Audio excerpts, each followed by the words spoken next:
Découvert chez Ruquier, cet ancien professeur des sciences et vie de la Terre a plus d'une vanne dans son sac.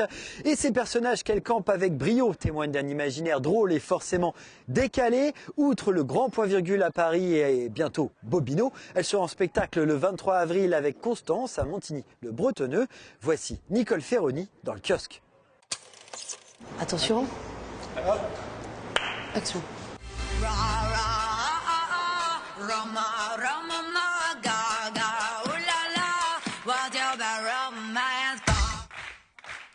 J'ai été professeure de SVT pendant 4 ans, jusqu'au jour dramatique. D'ailleurs, je crois que ça s'est passé un 1er avril, pas un 1er avril, ça s'est passé un 2 avril, où j'ai appris par une jolie lettre dans un casier, dans mon casier, que mon poste était supprimé. Alors comme moi j'avais déjà été mutée en Essonne, alors que je voulais la Guadeloupe, bon bref, ça avait été un peu galère et tout, j'avoue que je pense que ça a été le coup de grâce. Que cette suppression de poste, et du coup c'est ce qui m'a poussée à prendre un mi-temps annualisé pour faire mon spectacle. Non, mais en plus moi je trouve Cendrillon, elle est un peu fourbe aussi quand même comme princesse, parce que la fille quand elle va voir le prince, elle arrive dans la trop belle calèche, avec la robe Dolce Gabbana, la mini-vague dans les cheveux, le rimel et tout. Du coup le prince trop naïf, il voit la fille, il a envie de l'emballer, pop pop pop, one gonna be to fly. Et puis passer les 12 coups de minuit, ils se retrouvent avec une fille qui est trop vilaine, qui a des cheveux crépus, une robe Lidl, en train de conduire un potiron. J'ai commencé à faire du théâtre d'amateur depuis, ça va faire 12 ans que j'en faisais. Et c'est vrai que, parallèlement à mon métier de prof, je me suis mis à faire du slam. Et c'était par contre ma vraie première expérience d'écriture seule et de scène toute seule. Et je pense que la rencontre entre le théâtre et le slam fait que c'est ce qui m'a poussée entre guillemets à monter seule sur scène et à écrire du théâtre pour moi. Vous avez une nerf qui frise, la Maryse. Rentrez chez vous, vous en avez besoin. Mais quand je vais faire si je dis, mais justement, vous êtes chômeuse, Maryse. Vous avez donc tout le loisir maintenant de rentrer chez vous. Hein? Vous êtes chômeuse, rentrez chez vous. Hein, comme on dit, the chômeuse go home.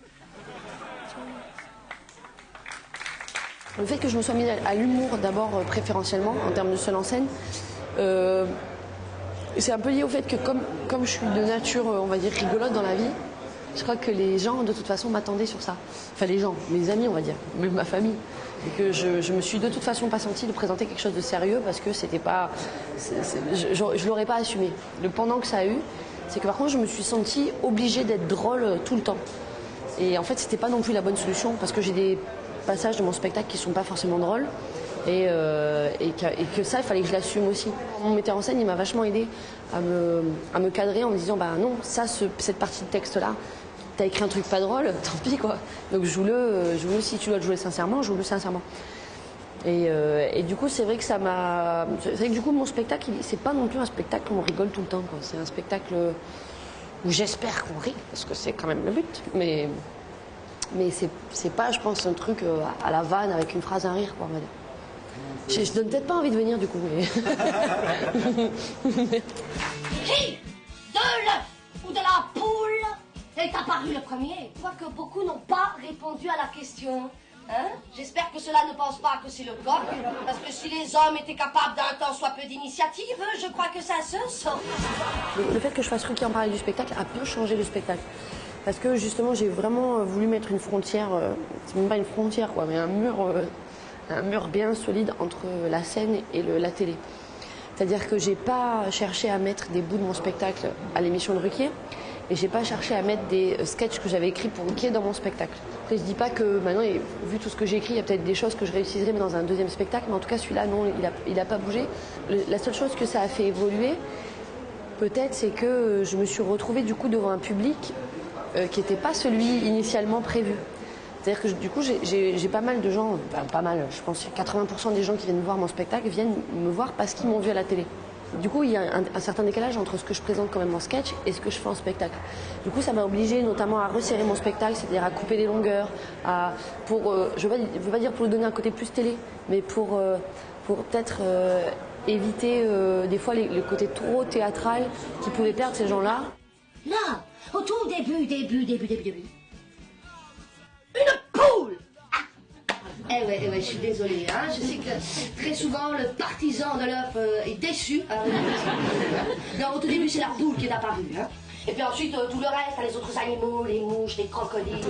Darwin, l'année zéro, l'homo sapiens, ceci n'explique pas, l'invention du feu, la poudre, le téléphone, le dioxyde de carbone, les aspirateurs sans sac, les chaînes câblées, les écrans tactiles, les 4x4 en ville, qui klaxonnent, les 15 chaînes de on est partout, à commencer par la poule. L'émission Ruquier, c'est vraiment une vitrine. C'est vraiment une vitrine, donc c'est une vitrine pour tout le monde. C'est-à-dire c'est une vitrine auprès du public et c'est vrai que ça, potentiellement ça peut ramener du monde. Après par contre c'est éphémère, c'est-à-dire qu'on voit que si jamais on s'arrête de faire de la télé, et ben, le remplissage il est moindre aussi du coup. Mais c'est aussi une vitrine auprès de certains programmateurs. Ça a vraiment permis, en tout cas à titre personnel moi, que je puisse démissionner de l'Éducation nationale. Je pense que si j'avais pas eu cette émission-là en parallèle, si j'avais dû fonctionner ben, vraiment juste par le biais de mon spectacle, à être programmé, etc., j'aurais une ascension peut-être très très lente. Et non, voilà, ça aurait été autre chose, quoi. Et je pense que j'aurais peut-être pas démissionné, j'aurais pas eu ce courage-là de me dire non, cette vie-là elle est finie, maintenant je me lance dans celle-là. Voilà, bonjour, moi je me présente, je m'appelle Booba, je suis un rappeur, ça y est, je fais du rap depuis 13 ans. 13 ans comme 13, Bouches-du-Rhône, représente. Moi je viens de Aubagne, tu as vu. Voilà, moi je suis dans aussi la poule Nicole. Au départ, tu vois, je voulais pas le faire parce que je trouvais que c'était un peu freiné. Mais en fait, franchement, maintenant, tu vois, nous on met du rap comme ça dans les théâtres, c'est un truc qui fracasse, on fait de la multiculture. En parlant du spectacle, donc je fais des chroniques sur France Inter. Donc je passe dans l'émission On va tous y passer de Frédéric Lopez. En télé, normalement j'avais y a une mini-série qui s'appelle VDM qui était censée sortir sur NT1. Mais je sais pas, je crois qu'il y a eu des sombres histoires de production, de problèmes, ce qui fait que ça sortira je ne sais pas quand. Après, je suis à l'affiche d'un long métrage qui s'appelle N'importe qui. C'est le film de Rémi Gaillard, le Montpellierin, là, qui fait plein de vues sur Internet, qui était censé sortir en printemps. Et comme on peut le constater, non, voilà, on est en avril et enfin bientôt, quoi. Et en fait, on n'a pas fini de tourner certaines scènes, ce qui me laisse penser qu'il ne sortira pas au printemps comme prévu. Mais je pense cet été. Avec celui-là de spectacle, je joue encore jusqu'en avril 2014. Je vous ai jamais vu en interview, vous êtes journaliste depuis pas longtemps, non? Donc moi je me présente, je suis Olga von Fleckenstein. Hein. Je ne sais pas pourquoi je me présente, parce que... Et je participe à ce spectacle, l'œuf, la boule Nicole, parce que c'est un petit jeune qui commence et je pense pour un peu rutsch sa carrière, ça me fait plaisir de faire des featuring, hein, comme me disent dans le milieu, voilà. This is my show, you know. It's called L'œuf, la poule Nicole, and so I hope you will enjoy, you know, the Montigny-le-Bretonneux. Yeah, we come the 23 avril. À bientôt le kiosque. Et maintenant, un nouveau sujet de la rédaction. Venu tout droit de Jérusalem, un trésor quasiment inédit s'expose à Versailles. En partenariat avec le Conseil général des Hauts-de-Seine, le château accueille jusqu'au 14 juillet l'exposition Trésor du Saint-Sépulcre. Un trésor constitué de présents offerts par des fidèles et des pèlerins, parmi lesquels les rois d'Europe et notamment de France. Les rois de France ont été toujours des protecteurs des lieux saints et ont donc contribué par des présents somptueux à la célébration du culte divin à Jérusalem. L'exposition présente aux visiteurs un extraordinaire ensemble d'œuvres d'art accumulées au cours de l'histoire.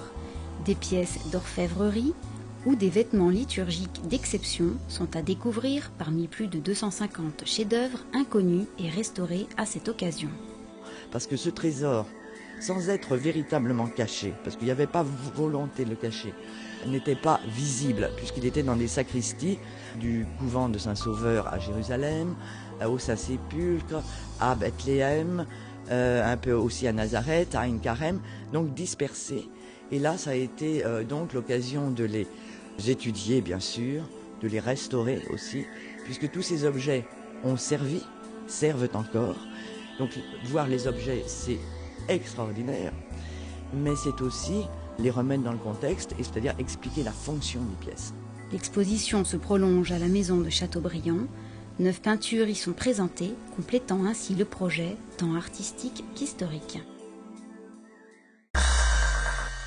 Et encore quelques dates à noter avant d'aller au bébé nageur. Le 27 avril, Jean-Michel Ribes présentera son théâtre sans animaux, nouvelle version au Prisme à Elancourt. Et du 24 au 27 avril, vous pourrez encore voir Philippe Torreton dans Cyrano de Bergerac au théâtre de Saint-Quentin en Yvelines. Le 17 mai, la parabole de Pascal Antonini sera présentée à la ferme de Bel-et-Bas à Guyancourt. Des dates que vous pouvez retrouver sur internet aux adresses qui s'affichent. Et n'oubliez pas que chaque semaine, sur le www.kiosque.ski.fr, vous pouvez gagner des places de spectacle. Alors moi je serai fou, j'en profiterai et je vous dis à bientôt. À bientôt.